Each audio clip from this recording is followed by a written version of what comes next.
Bonjour à tous et bonjour à toutes. Aujourd'hui, nous allons voir un nouveau cours qui sera plus accentué sur la création d'entreprise. Donc, par exemple, lorsque vous voulez exercer le métier d'apporteur d'affaires dans le secteur du photovoltaïque, vous exercez en auto-entrepreneur, en indépendant. Donc, vous serez amené à, pour gérer les futurs projets, à créer une micro-entreprise. Donc, on va dire, pour vous lancer une micro-entreprise, vous sera demandé pour pouvoir exercer votre activité. Donc, voilà, c'est ce que nous allons voir. Cette micro-entreprise, voilà, possède, voilà, dans son régime juridique, de nombreux avantages. Donc, pour ce cours, nous allons nous accentuer sur 4 points, mais je pense que, ouais, voilà, c'est un peu plus long. Donc, nous allons d'abord faire une première partie où nous allons voir les 4 points suivants. Donc, qu'est-ce qu'une micro-entreprise? En deuxième point, nous allons voir auto-entrepreneur, les conditions d'obtention du régime, vu qu'il existe plusieurs régimes juridiques.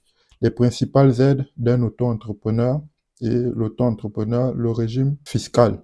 Ensuite, dans la seconde partie du cours, que nous allons peut-être séparer parce que ça sera très très long, nous allons voir l'auto-entrepreneur, les différentes aides de Pôle emploi qui est devenu France Travail. Voilà, l'aide à la création aux créateurs et repreneurs d'entreprises, l'allocation d'aide au retour à l'emploi, l'aide à la reprise ou à la création d'entreprises. Donc, c'est ce sommaire-là que nous serons amenés. Donc, qu'est-ce qu'une micro-entreprise? Donc, on va dire qu'il s'agit d'une entreprise individuelle qui ne dispose pas de personnalité morale.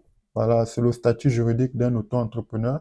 Il est assez spécifique comparé à d'autres formes juridiques qui sont individuelles ou unipersonnelles. Donc, dans ce sens, au sens juridique, on va dire l'auto-entrepreneur c'est pas une société car sa raison sociale est différente des entreprises.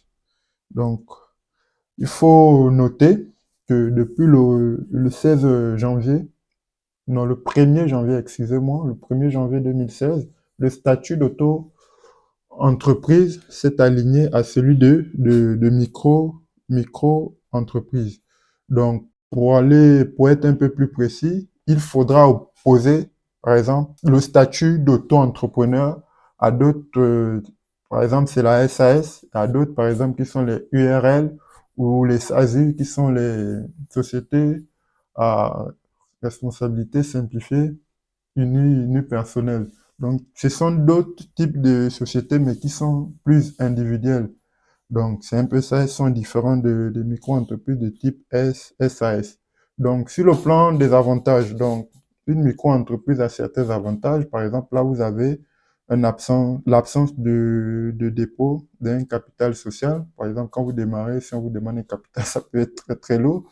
Donc, voilà, et voilà. Si le chiffre d'affaires, voilà, vous faites votre bilan, votre chiffre d'affaires est nul, donc il n'y a pas de charge à payer. Voilà. Tandis que pour les sociétés, que vous ayez un chiffre d'affaires ou pas, vous aurez des charges forfaitaires que vous devez payer régulièrement. Donc, c'est comme ça. Il y a aussi d'autres avantages, par exemple, voilà, au niveau des contributions sociales, euh, vous aurez des contributions sociales qui seront prélevées une fois le chiffre d'affaires est réalisé, quoi. Donc, ça peut être très souvent chaque 3 mois ou bien, voilà, ce sera à vous de définir. Et voilà, il y a aussi l'absence de facturation de la TVA tant que le chiffre d'affaires est inférieur au seuil de franchise de base de la TVA. Donc, quelques inconvénients aussi. Voilà, vous avez un plafond de chiffre d'affaires qu'il faut respecter. Et si vous dépassez, vous allez basculer dans le monde des entreprises. Donc, voilà, c'est très, très fin. Donc, vous aurez aussi, bon, par rapport à d'autres entreprises,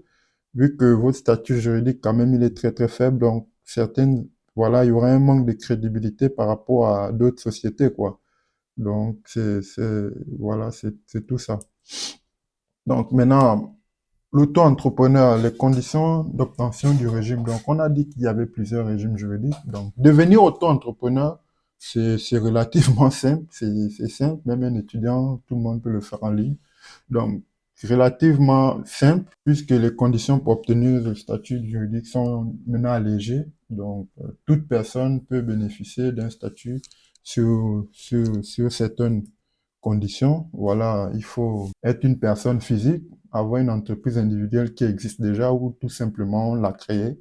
Voilà, exercer une activité commerciale, artisanale ou libérale. Donc, il n'y a pas que le photovoltaïque, il y a bien d'autres personnes, mais le statut d'auto-entrepreneur est exercé par plusieurs autres entités, quoi. Donc, vous pouvez exercer votre activité à titre complémentaire pour, si par exemple vous, on va dire quoi? Quand je dis à titre complémentaire, je reviens d'abord. Quand je dis à titre complémentaire, c'est si par exemple vous exercez en tant qu'étudiant, vous êtes un étudiant et puis voilà, on voit un peu, vous êtes intéressé par une activité, voilà, vous pouvez vous lancer, vous aurez des revenus complémentaires.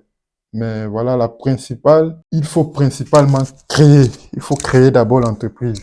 Donc, c'est en créant l'entreprise que vous pouvez exercer, donc vous pouvez cumuler ce statut-là avec celui d'un salarié, quoi. Donc, c'est ce faut noter. Donc, maintenant, on va dire quoi? C'est aussi, en créant l'entreprise, ça vous permet d'exercer sur le plan légal.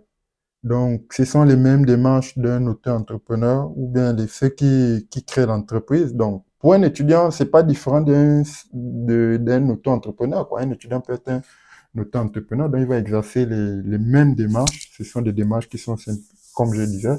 Donc, pour toute création, vous devez faire, pour tout, pour l'exercice de toute activité, en tant qu'auto-entrepreneur, pour le cas, par exemple, d'apporter d'affaires, que vous soyez étudiant ou bien voilà un indépendant, il faudra la créer votre entreprise et voilà, vous allez obtenir différents documents, le SIRET, voilà, ça vous permet par exemple d'être enregistré pour ce qu'on appelle le centre des formalités des entreprises.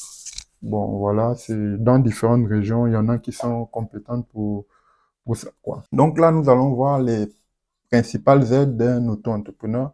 Donc, dans chaque région, on va dire quoi, l'État, pour favoriser l'économie, l'État et les collectivités locales aident les entrepreneurs de plusieurs manières. Donc là, par exemple, il y a des allègements du montant des cotisations sociales, une diminution des charges fiscales, voilà, grâce au versement libératoire de l'impôt. Donc, afin de bénéficier de ces régimes, qui sont avantageux quand on est auto-entrepreneur, il faut respecter quelques conditions. Voilà, l'activité d'auto-entrepreneur doit être obligatoirement individuelle. La micro-entreprise ne doit pas dépasser un certain plafond. Voilà, il y a des chiffres annuels, chiffre d'affaires annuel à ne pas dépasser. Par exemple, 176 000 euros, 176 200 euros si c'est une activité commerciale et 72 000 euros pour une activité de service, quoi, comme dans ce dont nous parlons, le cas d'apporter d'affaires du secteur du photovoltaïque. Donc, il est possible, voilà, on va dire, il est possible d'avoir un prêt pour vous lancer, un prêt, un taux, on va dire quoi, un taux très bas. Donc, sur quelques années, grâce au dispositif, l'ONAC, donc, nouvel accompagnement pour la création ou la reprise d'entreprise, quoi. Donc, tout ça, il faut voir avec France Travail et tout et tout. Donc, vous bénéficiez donc d'une aide financière lors de la création et voilà, en plus des aides nationales, quoi. Donc, l'État met en place un peu beaucoup de dispositifs pour pousser les gens vraiment à se lancer en tant que entrepreneur. Maintenant, voilà le régime fiscal de votre entreprise et différents avantages, on va dire quoi. À la différence des sociétés, un régime juridique qui est lourd, les auto-entrepreneurs, eux, ils bénéficient de, voilà, des obligations comptables assez légères, vu qu'ils déclarent leur chiffre d'affaires annuel eux-mêmes. Donc, comprenez ça que ça veut dire. Et la fiscalité d'un auto-entrepreneur se repose sur les prélèvements trimestriels ou mensuels. Donc, sera à vous de choisir. C'est ce qu'ils appellent le prélèvement libératoire. Donc, en plus de cet avantage, dont l'auto-entrepreneur est exonéré, il est exonéré de ce qu'ils appellent les cotisations financières des entreprises lors de la première année d'activité. Ça peut aussi aller souvent sur 2 ans, mais il faudra vraiment se documenter. Donc, voilà. Et lors de la première année, vous pouvez être aussi exempté de facturer de la TVA. Donc, voilà un peu en gros tout ce qu'il faudra savoir. Et par exemple, dans le prochain, dans la suite du cours, nous allons maintenant voir un peu plus en profondeur les différents aides, les différentes aides, par exemple, que Pôle emploi aide. Par exemple, plusieurs personnes sont au chômage et ce qu'on appelle l'aide au retour à l'emploi, quoi. Donc, nous allons un peu voir ça dans la suite. Donc, je vous remercie. À tout à l'heure. Bonjour à tous et bonjour à toutes. Là, nous allons rentrer dans la seconde partie de notre cours de création d'entreprise. Donc là, l'auto-entrepreneur, les différentes aides de Pôle emploi qui est devenu France Travail. Donc, il faut savoir qu'il existe, on va dire, il y a trois types d'aides à Pôle emploi que Pôle emploi a mis en place qui peut concerner le régime d'auto-entrepreneur. Donc, l'organisme permet de créer une entreprise tout en percevant des allocations chômage. Ceux qui étaient au chômage, ça leur permet de gérer facilement leur transition. Donc, nous avons l'ACRE, l'ARME, l'ARE et nous avons l'ANCRE. Je ne me suis pas trompé là, ou bien... Bon, là, c'est pas l'ANCRE, c'est l'ARCE. Voilà. Désolé, j'ai confondu ces consonnes. Donc, l'aide aux créateurs ou aux repreneurs d'entreprise. L'ACRE permet d'être exonéré de toute charge sociale durant une période, par exemple 3 ans, depuis la réforme du 1er janvier. Celle-ci s'est étendue aux créateurs d'entreprises et aux personnes, aux repreneurs d'entreprises sans dépasser un plafond de 40 000 euros chiffre d'affaires lors de la création d'entreprise ou la reprise pour la première année. Sans l'encre, l'entrepreneur devra payer les charges sociales en fonction d'un certain pourcentage du montant de son chiffre d'affaires annuel. L'entrepreneur obtient donc une réduction des charges sociales pendant quelques temps. Donc, et là, nous avons par exemple l'allocation d'aide au retour d'emploi. Donc, l'auto-entrepreneur peut percevoir une ARE mensuelle, aide au retour d'emploi mensuelle durant son indemnisation. En l'absence de revenus après la création, l'ARE permet de garder un minimum de revenus mensuels. Si le micro-entrepreneur, si le micro-entrepreneur se rémunère au démarchage ou au démarrage d'une activité, il peut quand même cumuler son revenu qu'il avait quand il était au chômage avec le type de dispositif qu'a mis en place qu'on appelle l'ARE. Mais par contre, celle-ci sera réduite de 70%. Donc, il ne va pas obtenir la totalité de ce qu'il avait en tant que chômeur, quoi. Donc, nous avons l'aide à la reprise ou à la création d'entreprise. On appelle ça l'ARCE. Donc, grâce à l'ARCE, l'entrepreneur peut obtenir 2 fois 45% du montant total des allocations qu'il percevra sous forme de capital. Sous forme de capital.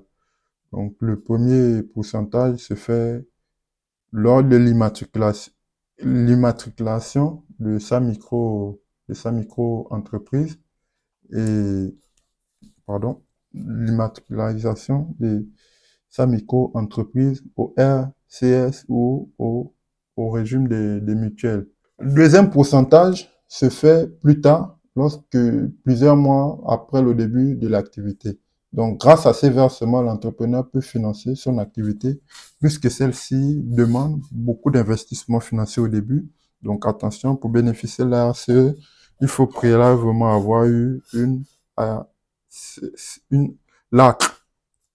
Donc, comme vous l'avez remarqué, on va dire en résumé, il est très simple d'être auto-entrepreneur afin de lancer une petite activité en complément de revenus ou se relancer dans la vie active en tant qu'ancien chômeur. Donc, vous êtes tenté par ce statut, il ne faut pas hésiter, il y a beaucoup d'aides et voilà, tout peut se faire sur les différents portails en ligne.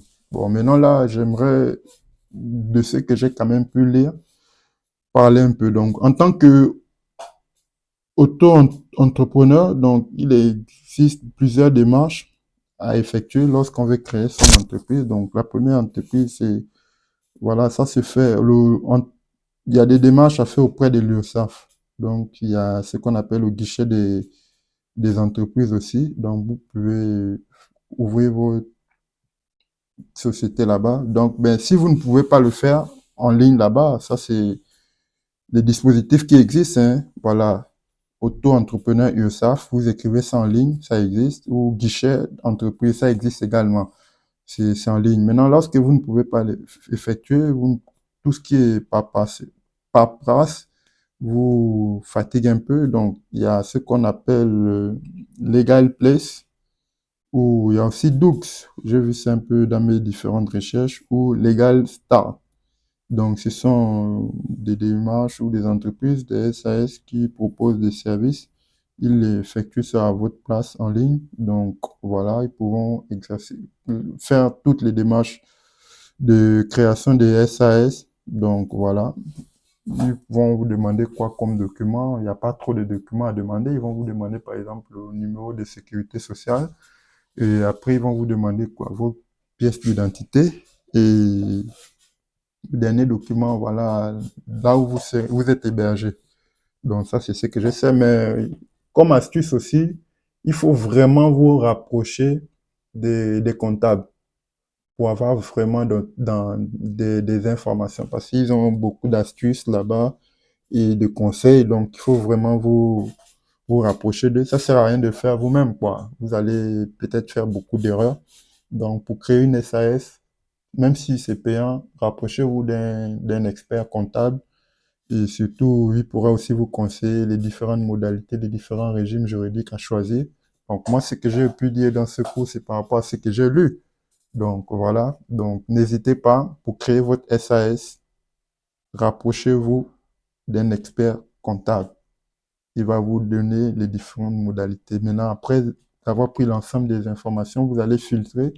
Et voilà, si c'est pas très dur, vous pouvez l'effectuer vous-même en ligne sur les différentes passerelles mises en place par l'État en fonction de la région où vous êtes. Si c'est très compliqué, tout ce qui est document, vous allez en ligne. Il y a Legal Space que tout le monde connaît. Et il y a aussi Legal Start. Donc, ils vont l'effectuer à votre place, mais il y a des rémunérations. C'est une entreprise aussi, donc vous allez les rémunérer. Ça ne dépasse pas 5 euros, voilà. Donc, pour plus d'infos, je vous envoie à effectuer vos propres recherches. Donc, merci. Maintenant, là, c'est tout ce qu'il y avait à savoir autour de la création d'entreprise et du métier d'auto-entrepreneur. Maintenant, là, nous allons aller un peu plus en avant dans les prochains cours sur les différentes offres que vous allez être amené à proposer dans le secteur du photovoltaïque aux différents agriculteurs que vous allez rencontrer et nous verrons aussi l'ensemble des logiciels que vous serez amené à manipuler, ceux qui sont importants et ceux qui sont pas importants, mais qui sont importants à connaître l'existence, quoi. Merci et à la prochaine.